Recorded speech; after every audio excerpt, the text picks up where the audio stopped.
این درس ادامهش از انشالله. برادر عزیز خوب در ذهن تو در نشستونه که دلیل اول ما قرآن کدام است. سوره آل عمران آیه 85. تفسیر منیر، تفسیر ابن کثیر، هر تفسیری را که میخواهن شوق دارن برن ببینن. تفسیرهای که دو تفسیر که ذکر کردم یا با علی الخصوص برن ببینن که مراد از و ما یبتغی غیر الاسلام چی است. مفسرین چی ترجمه کردن؟ به خاطر که حدیث رسول الله صلی الله علیه و آله فسر قرآن برأیه، کسی قرآن به نظریه خود و فکر خودش به عقل خودش ترجمه و تفسیر میکنه فقط کفر، کافر میشود، از دین بیرون میشود. به همین خاطر ما و شما کوشش نکنیم که قرآن ترجمهش تفسیرش از پیش خودمون به عقلهای خودمون کوشش بکنیم، تطبیق بتیم و تفسیر کنیم از پیش خودمون. احتیاط قطعی باید ما و شما تفسیر چکا کنیم نگاه بکنیم، ترجمه را احتیاط کرده.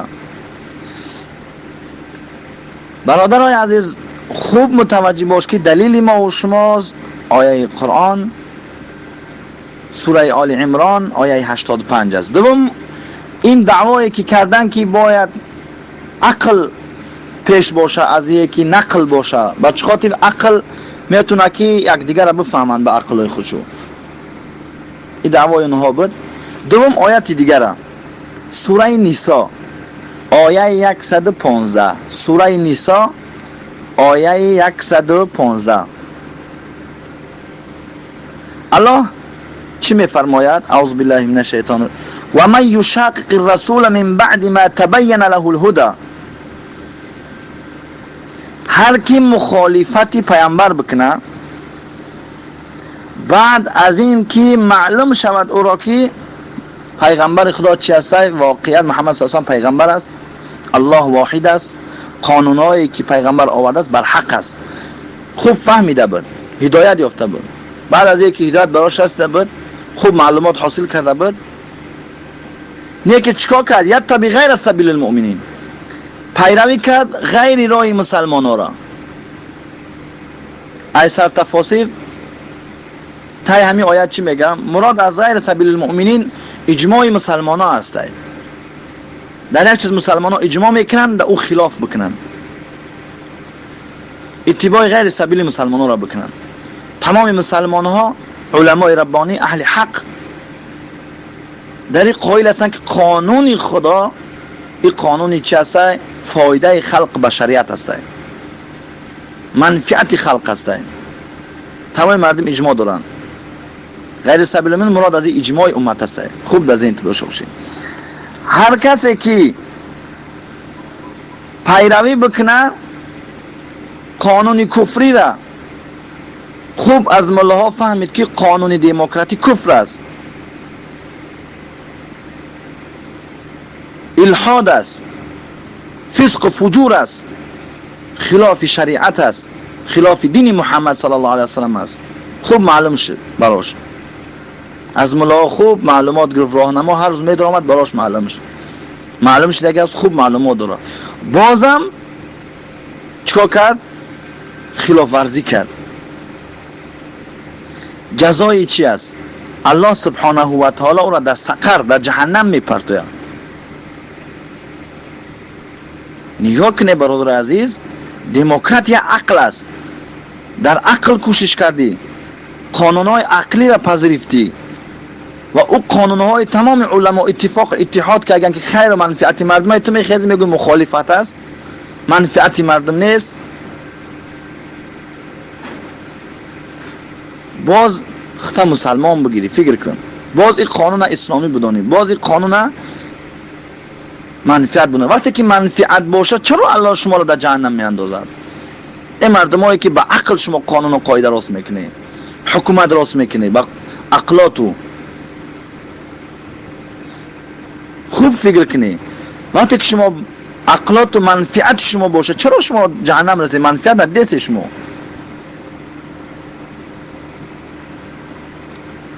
دوم آیت ده که مخالف آمد سوره نساء آیه 115. خوب در ذهن تو خوب بشنونه برادر عزیز که من با تکرار میگم که در ذهن شما بشینه. اولین آیه سوره آل عمران آیه 85 بود. دومش کدام سوره نساء آیه 115 است. سوم آیتی که با این قانون و با این ادعا و قواعد اینها مخالف است. اعوذ بالله من الشیطان الرجیم. یا ایها الذین آمنوا اطیعوا الله و رسول. ای کسایی که شما ایمان آورده اطاعت الله را بکنه، اطاعت رسول را بکنه. الله و رسول چی مطلب؟ مفسرین بالای الله و رسول بحث میکنند که مراد قرآن و سنت هست، مراد اسلام است. دینه که نشأش از قرآن و سنت باشه. دستور میته، امر داده که کسایی که شما ایمان اطاعت بکنید قرآن و سنت. چهره هاتون نگردونه از این قانون و قاعده. چهره تا ترش بکنی که در اون حالتی که شنیدی از ملاها و عالم ها و انتم تسمعون، در حالتی که میشنید شما که واقعیتا همی قانون کفری و الحادی سخت میرسید. این گپا را میگفتم. در حالتی که شما را سخت میرسه اونمونجا حالت ده پیروی قرآن سنت بکن، ترک بکن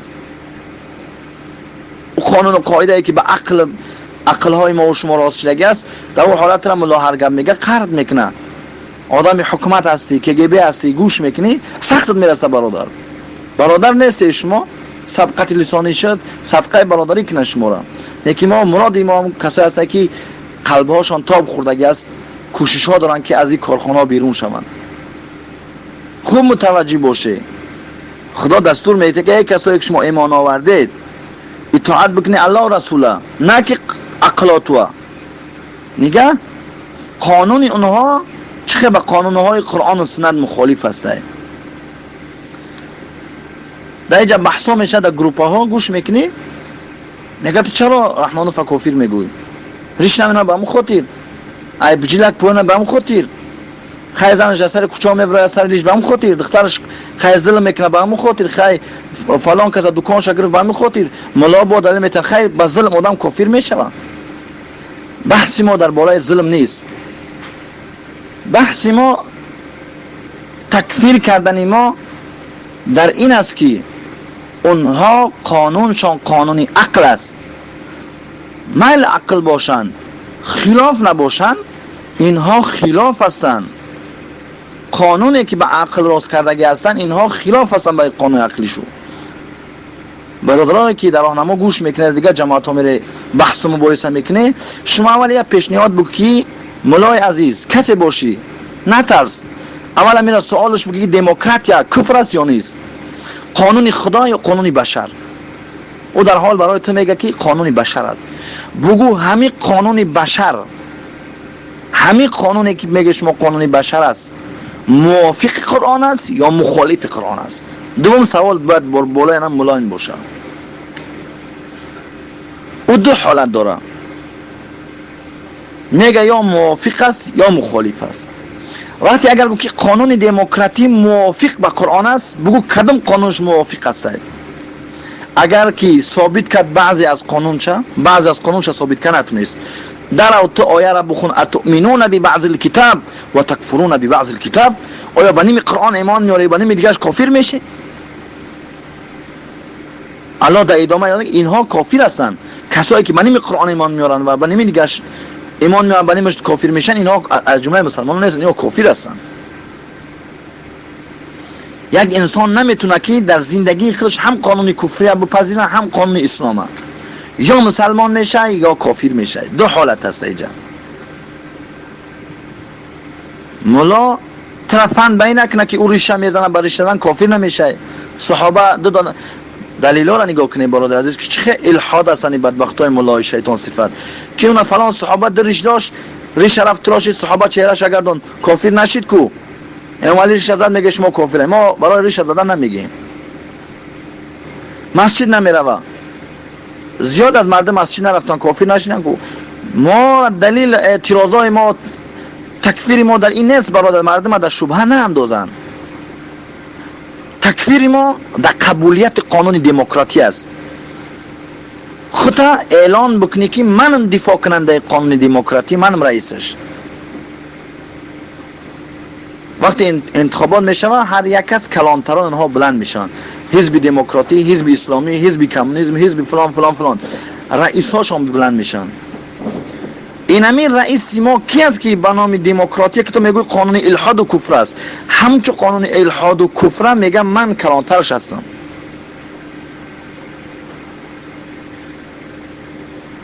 همچون قانون کفری را خوش است که میگم منم کلانترش، منم از این دفاع میکنم، من این را تطبیق میتم.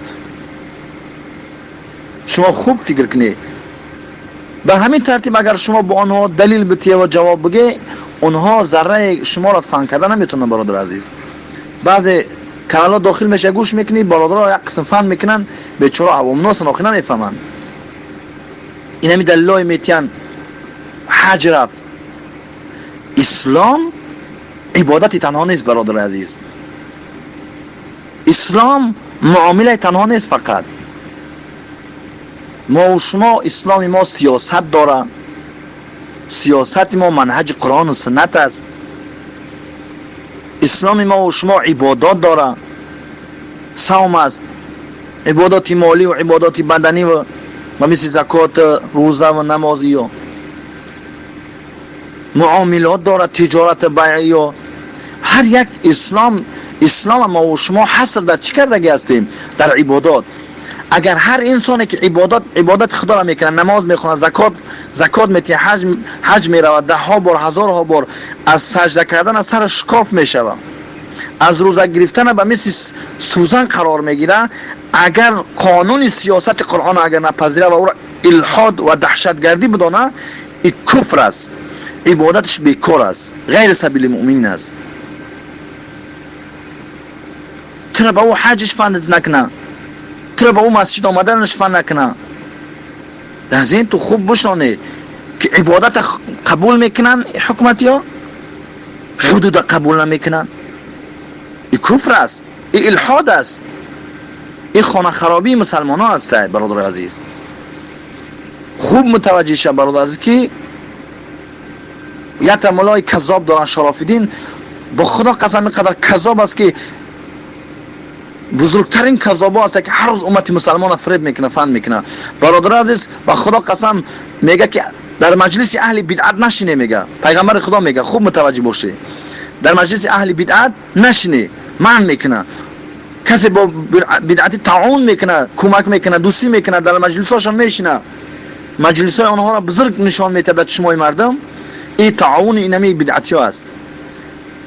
مثال اوی است که در دست یک کدمن دادگی مسجد این پورا که پیغمبر میگه که اسلام پورا که مثال شما است. تو بیا کمک کردی که تورج داده تیشاو که مسجد پورا که اسلام پورا که مثال شما قسم است. شیشنیدن کسی که در گروه های دیپ و در گروه های 24 میره گوش میکنه، خیال نکنه که شما فایده می گناه میگیری. شما را نه تنها به بدعت، شما را به الحاد، شما را به دموکرات پرستی، شما را به انسان پرستی دعوت میتین. شما میری او را گوش میکنی. شما از قانون خدا در قرآن در جا میفرماید که مفهومش است که کسی که در اوجا خدا را مذاق میکنن، پیغمبر را مذاق میکنن، شما او مکان را ترک بکنی. در اوجا دیب از آن مذاق میکنن، موزیک را از قرآن سنت بالا میدن، اعوذ بالله. ملاها را شما تخریب کننده میدانه، ملا را جهاد یک رکن دهشتگردی میدانه، خراب کردن حکومت میدانه، حکومت الحاد و کفر فسق، قانون رحمت، موافقت مردم، خوشی مردم میدانه، مردم دعوت میتیه. شما در همون قسم دعوت ها میشینه، بسیار در ایمان انسان نقصان میاره، خطرات میاره. برادر عزیز در گروه های اونها نره، الحمدلله که نگاه کنه 20 کس، 19 کس، 18 کس او داخل میشن. با چه خاطر؟ مردم فهمیده سن. الحمدلله زیاد از مردم در داخل گروه های وابدن فهمیدن، بیانو را گوش کردن، ناکام شدن در بحثا، گریختن آمدن، فهمیدن حقیقتا.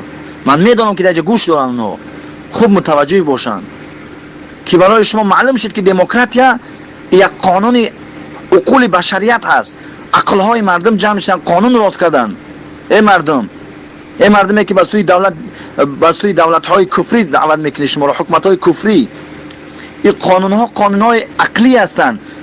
عقل در مقابل نقل ترجیح دادن و او را افضل دانستن این کفر است. مردم فریب نکنه. تا کی مردم فریب میکنه؟ رفته در خانه های مردم جاسوسی کرده، در خانه های ملاها خوانده جاسوسی کرده، ملاهای استاداتون جاسوسی کرده. سگ صفتا شما قاریا را مدرسه هاشو بند کرده، جاسوسی کرده، در جیبات و میکروفون ها برده و هرچی برده گپای استاداتون گوش کرده که چی میگن، آمده مسجدشو بند کرده و مثل ایشان علامه و دیگرش.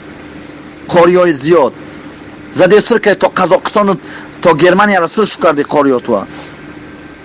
اگر یک از بخیزه حاجی میرزا یک بگه 1000 کس میخیزه دفاع میکنه. چرا یت نخیسته؟ رحمانوف مسجد چه بند کرد، منبر چه بند کرد، کسیتاش علامه میزد، یت نخیسته که دفاع بکنی. کنی دفاع شما در مقابل 4 برادر که حق میگه شما میخیزه بلند میکنی، دلیل میکوی و حجت میکوی و برهان میکوی. از خوابی که شما را میاندازن بیدار شی، خودتون را به غفلت نندازی برادر عزیز. مسجد چه من کردن، خانه خدا را منع کردن. چرا برات نخیزی که چرا حاجی میرزا را بند میکنی؟ حاجی میرزا مردم به زنا دعوت کرد، او زمان مردم به دزدی دعوت کرد. به چی دعوت کرد؟ معنیش کردی. چرا نخیستی معنیش کرد؟ دلیل بتی. یک برادر راهنما برای حقیقت که اینم خود حاجی میرزا خلاف دولت اسلامی گپ زد، تا جایی که بعدم جوانها گفتن که شاید که عذر شرعی داشته باشه، شاید که همین حکومت تنگ کرده باشه، زنگ زدنش گفتم برادر عزیز بیا نکمی کارا. خودش گفت که من ادنکلاسیک بود بزنه قطف او مجاهد عراقی گپ زگه سلطان فلسطینی حتی دیگه خدی که من میگه کسی نمیترسم. من عقیدم همی است که مردم اینمی علمای سو ایکون همی علمای سو فتوا دستن اونم را دلیل میگیرن. خودش نه قرآن دلیل میاره نه حدیث دلیل میاره. ما دلیل دادیم مخالفت او را کردیم. به چه خاطر؟ او دولت خلافت زید خیز خوارج گفت، از پیش احادیثا راست کرد، موضوعات احادیثا راست کرد، گپای تهمت و بهتان ها زد. از مسلک خودمون ما دفاع کردیم. ما شدیم تکفیری، ما شدیم خوارج، ما شدیم تکفیر کننده علمای تاجیکستان. ما کسی علمای تاجیکستان تکفیر نکرده هستیم تا زمانی که آنها به خلافت اسلامی تکفیر نکرده باشند، سبب ممانعت حکومت اسلامی نشده باشند یا دعوت تشویق کرده باشند به سوی دموکراسی. همون اشخاص را ما تکفیر کرده هستیم. از پیش خودت مردم فن نکنی. ما تکفیر میکنیم کردم اشخاص، همون اشخاصی که حکومت دموکراتی به اعتقادات بدون عذر شرعی اعتقاداتشان تایید میکنن، تعریف میکنن، تکفیر میکنیم. تکفیر کردیم، کرده میکنیم.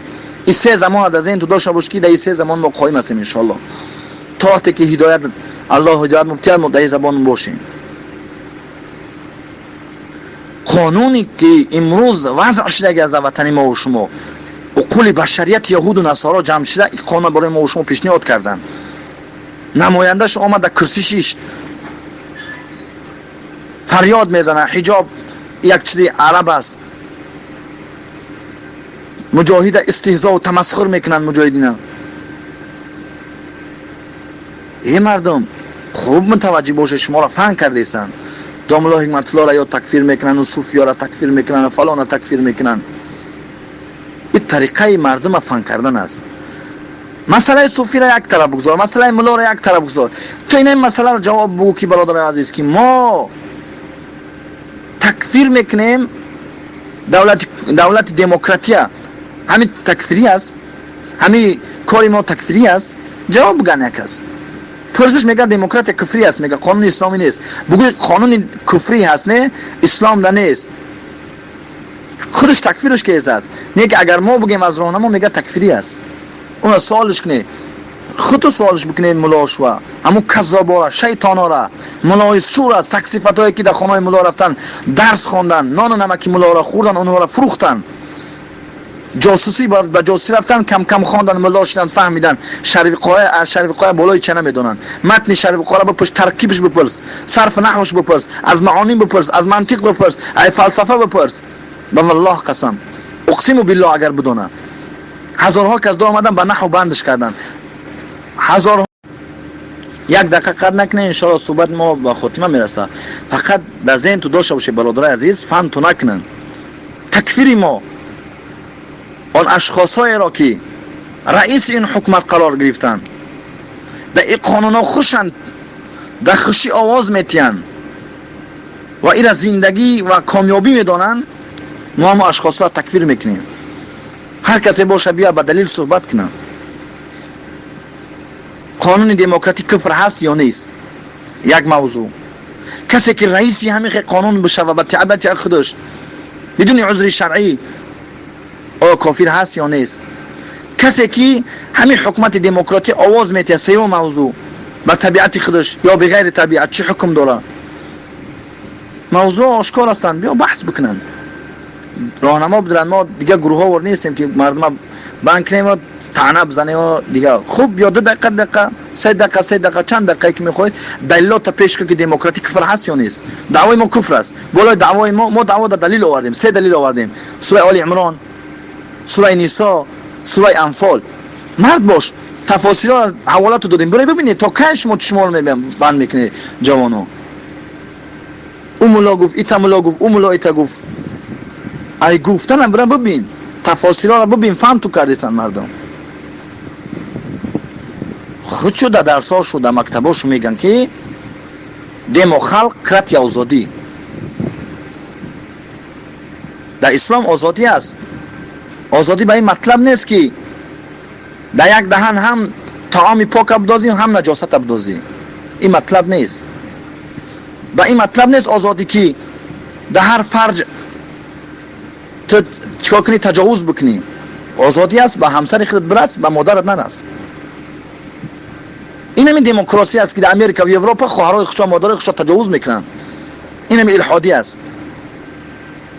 آزادی هست در اسلام.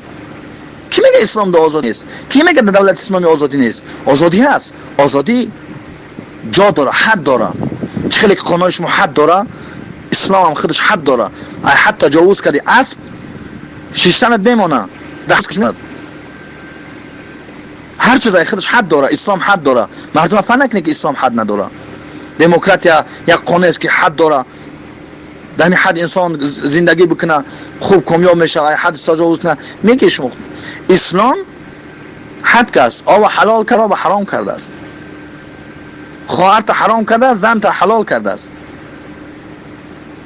مال خطا به طریقه صحیح استعمال کردن حلال کرده، به طریقه ریبا حرامش کرده است. شما خیسه به عقلات و به قرآن تعارض داره، میگه که نه ما کافر نیستیم یا ما را تکفیر میکنن. ما را به همین خاطر از یا دفاع میکنیم. ما از امام علی بیزار هستم.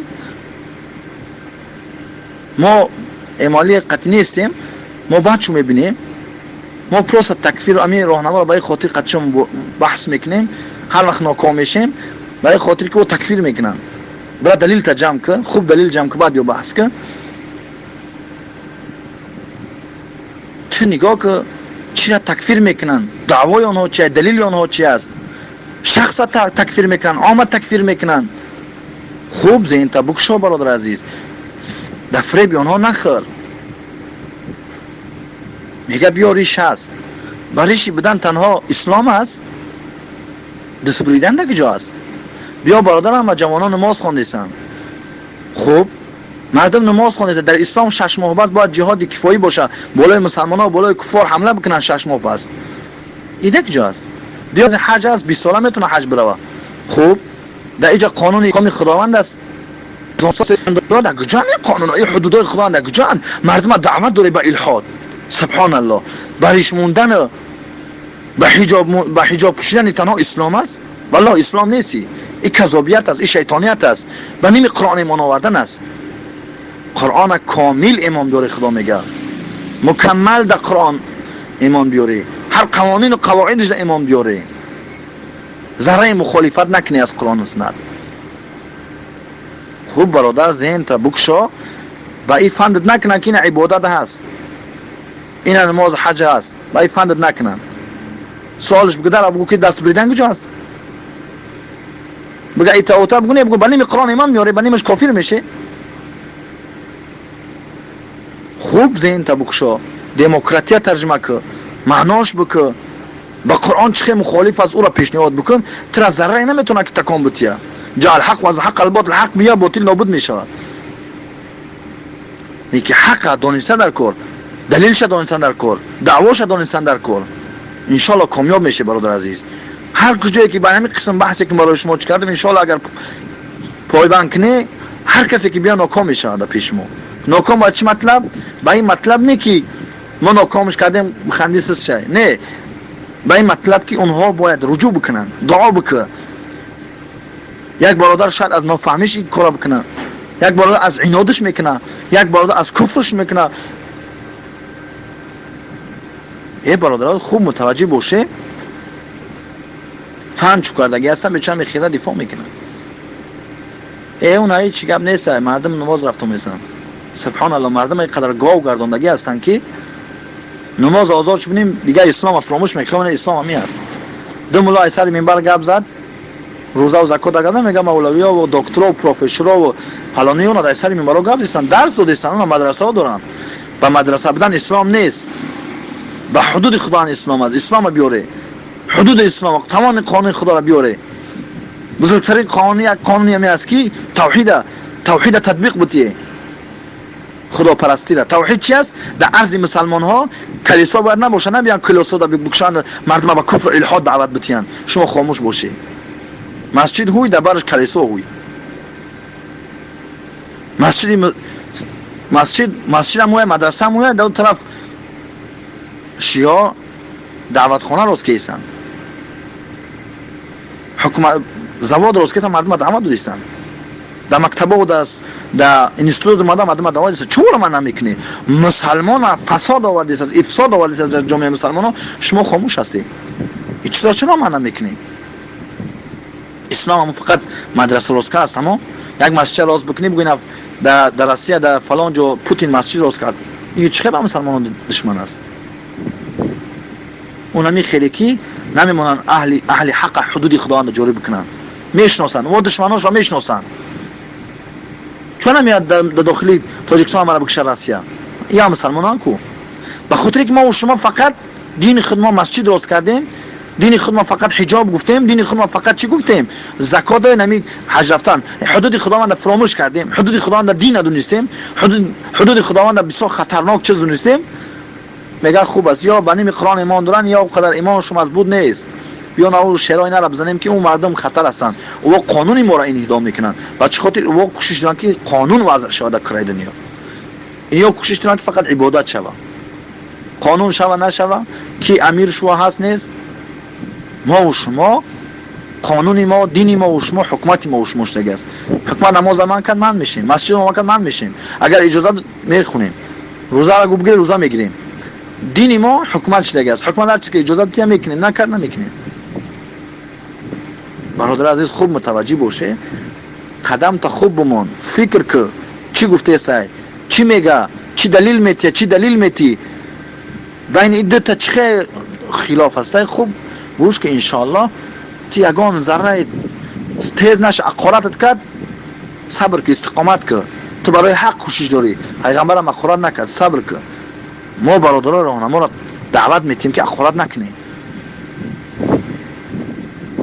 تا کفر بواحش نبینی، تکفیر نکنی. بپرسش کفر، میگه ما کفر بواح ببینیم که تکفیر میکنیم لبوی کسا. راهنما هم ما خوارجی را دیدیم کفر بواحش رو خود تکفیرش میکنیم. کفر بواح رحمان فهمی بلند خپن. یک مولا نمیخواد سر منبر گپ بزنه انفرادی دعوت بده، خپه نمیخواد حق بگه، یا شیطان از حق گونه استن. اوستا دلیل خوب بده دعوتش دادی نفهمید، استاک به دعا که داخش که هدایت بشه، هدایت نشه دعا که تیز ختمش کنه که مردم فساد نکنن. زور رسید یک کورچش بزن تمام. زور نرسید یک زهر بگیره داخلش پرتو، بپرسش کسلی دولینی، استاک بگیره داخلش یا دوای پرتو که زیر دولینی باشه.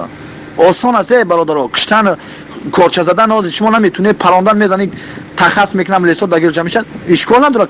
کلاشین نگی، پسله نگی، کارچه نگی، پرسش کماندیر بگو کسل دولینی آست اگه پرسش خواهم میکنه از احوالم پلی میگه ها برا دکتر بپرس که بازی دولینی چی است، یا دوایی بدیم که دولینش بیشتر شد تیز بزنه دیلش. آست اگه ما دوا در چای گردش که در خونه دعوتش بدی بزنه لینگاش هوا چخ میشه و هیچ کنه میفهمد کی زد. نه تخ میشه نه پخ، نه میقپن نه امنیت خراب میشه. مشکل است. یک دوایی 20 روپا 30 روپا است، درهم روبل میگه چی میگه نموقع است. بگیر داخل چایش یک توب تی بزن، یک کمپارچ بخر ملیسانش گشنه چشمن. اینا حکومت کار میکنن برای پیسه و دزدیدن و خوردن. یک کلاش بتی زن شمیتیاد، دختر شمیتیاد، مال گود گپاد تمام میامی کوشش برای مال است. یک پپسی چکش بخر نگاه دایده میاد روز خونار. در داخل همون پپسی بگی دانوی انالگین یا چیزی که باشم گردش که بتش لنگاش هوا چخ میاد که میفهمه که تو دایشی. در شورباش بپرتال لنگاش هوا چخ میشه. خیلی بگو کسالی دوله این داشت گوسفند در خور لنگاش هوا اومد. من چیکار کنم؟ از کجا میدونم که هیچ کس ثابت کنه میتونم برادر عزیز.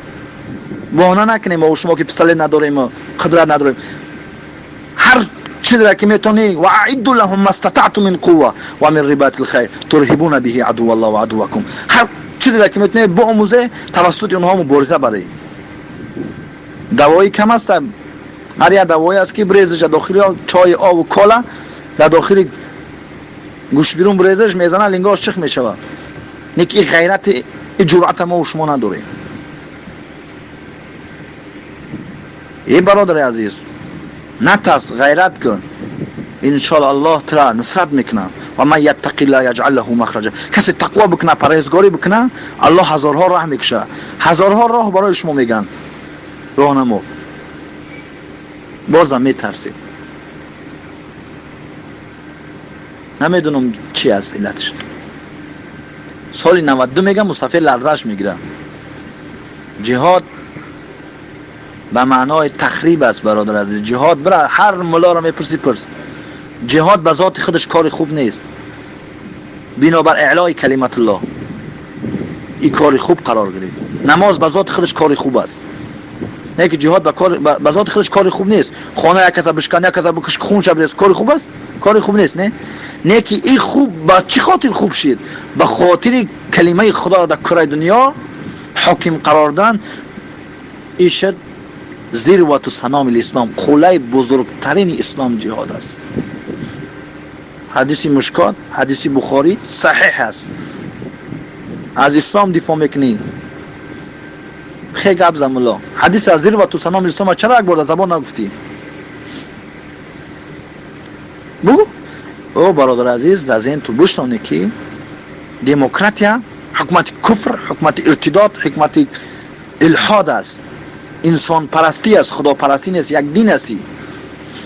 کسی که دعوا بکنه که این را من پیش میبرم، منم سردار ای، او کافر است. کسی به خوش طبیعتی خودش برای آواز بتیه، او را از جمله ما است. توالا کرده است، کمک کرده است، آوازی او را بیشتر کرده است، قدرت شده است، کمک است. ما کی را تکفیر میکنیم برادرها؟ دروغ نرسانی مردم، فن نکنی. ما او برادر میگیم که در خطایی هستند، در فریب هستند. کسایی که الحاد ملحد فاسق فاجر سگ صفت هستند او برادرای ما نیستند. خوب مردم بفهمونی، فهماندن هستی خوب بفهمون، فریب نتی. زیاد برادران میدونن در برای ملاها و ایشانا گپ زنه که زیاد مردم فن دارن، باور ندارن بازی دولت اسلامی از منبرها گپ میزنن. الله با ماست، حسبنا الله. ملا کی مخلوق است؟ ایشان کی مخلوق است؟ ملا کی مخلوق است؟ دکتر کی از مخلوق است؟ مولوی کی از مخلوق است؟ همه اینا مخلوقات هستند. یکون میشه فیکون میشه نماش. دعا بکن، یک شب خیر دعا بکن، نگاه که شکمش پارا میشه. لیکن در دعای خودمون اخلاص نداریم، در رویای خودمون سبحان الله اخلاص نداریم. اخلاص داشته باشیم هر چی از سیما و شما میاد برادر عزیز. این شبت برادر عزیز برای قانون دموکراسی از کجا پیدا شده کلمه؟ از چند کلمه مرکب است. علمایی را چی ترجمه کردن؟ ای با قرآن چه مخالفت شد؟ چی دعوا کردن که قرآن در بیازید شد؟ یا را کافر گفتن، ملحد گفتن. تا دیروز در جا میشتیم درم خیس را کافر گفت. ای چه شد؟ یا بار فکر کن بزنیسی یک اصوص کتابا را بکو، کتابایی که منهج قرآن و سنت هستن، بس سرد خلاص میشه. این چیزایی که ما میگیم هر کس نمیگه تو برادر عزیز. برای هر جماعت میدروی ای دموکرات اتفاق میکنن، دموکرات بپرس نمیدونم مولا را. یک قانون دموکرات یاد نداره. نمیدونه که در تاجیکستان چند قانون هست. کنستیتوسیا چه چیزا بنیاد است. در چی منهج زندگی دارن مولا نمیدونه. مولا چه میدونه؟ چرا فایده نکردی؟ چرا فلان نکردی؟ چرا فلان نکردی؟ بیا جماعت دلیل میتیم، ما حنفی‌ها دلیل داریم. چرا صوفی‌ها ایت نگویی؟ چرا صوفی‌ها را کافر میگویی؟ ما ایت دلیل داریم. نبی صوفی‌ها را تو کافر نگو. صوفی‌ها اهل حقن فلان است. چرا داملای مطلق تایید دلیل میتونی داده؟ نه که خبر نداری که قانون چی است، در چی زندگی میکنی، در کدام منهج زندگی میکنی. منهج محمد صلی الله علیه و آله منهج کفر است، الحاد است. یهودا بعد میبینی به زبان میگم ما یهودی رو بعد میبینی اصلا یک قانونش پذیرفته. صد افسوس برای تو. در یک شعر صحبت خدمت به خاتمه میرسونم. از تمام برادران دعاگو هستم که با طلب دعا میکنیم که الله دعا کنه که ما را توفیق بده اول. ما کسایی که میدونیم ما را توفیق بده اول. صد افسوس که ما امروز ملاها شیطان شده هستیم، کذاب شده هستیم و دروغگو شده هستیم. این همی چیز است. دعا کنه که اول ما ملا را هدایت بده دیگه پو. پیشوا را هدایت بده که در صف جهاد اول خودشون باشند. در صف دعوت اول خودشون باشند. در صف حق گفتن اول خودشون باشند، بعد عوام. نه که عوام پیش کنی عوام بکشن خرج اخی باشند.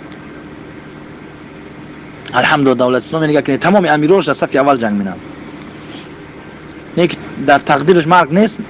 مردک شیر نرگشت زنده گشتی است. زده شبدی است.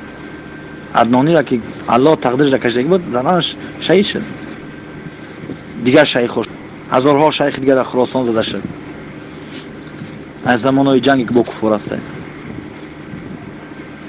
اهل حق بودن، جماعتایی که در اهل حق بودن جنگیدن و مثل شیخ اسامه و دیگران در صفای اول رفتن جنگ کردن، نترسیدن نگریختن. دعا کنه که اول علما را توفیق بده حق بگن. سر منبر ششته یک بار از دموکراسی علما صحبت بکنه. یک بار کلمه را معناش برای مردم فهمونی که برادر تو در دموکراسی آواز دسته چی معنی داره دموکراسی؟ ای چه کلمه مرکب است؟ از کجای کلمه؟ این قانون را کی راست کرد؟ این قانون چی مفید دارن؟ چه فواید دارن؟ اینا آواز ته آواز میتی چی فایده داره؟ چی نقصان داره؟ یا بفهمونی مردم. حکومت میفهمه حزب نزده به شپه. او دیگه دلایل رو میبینی. او فلانی خوارج بگه میخیزه گم میزنی دلایل تو میتونی. نمیتونی یه بار حق بگوی. نمیتونی که خاموش باش. ساکت شو. یک موضوع آماده کرده هستیم ان شاء الله صحبتش میکنیم یگان روز غیر درسا. علما بسیط تقسیم هستن. نام موضوع هستن. این نام موضوع از علما تقسیم هستن. علمای حق، علمای بزدل، علمای سو. ان شاء الله این موضوع است یگان ان شاء الله برادرها خوب جمع شه، خوب بفهمه علما را که در دنیا فی الحال سه قسم علما هستند. علمای توحید، علمای ضعیف ایمان، علمای چسن سو.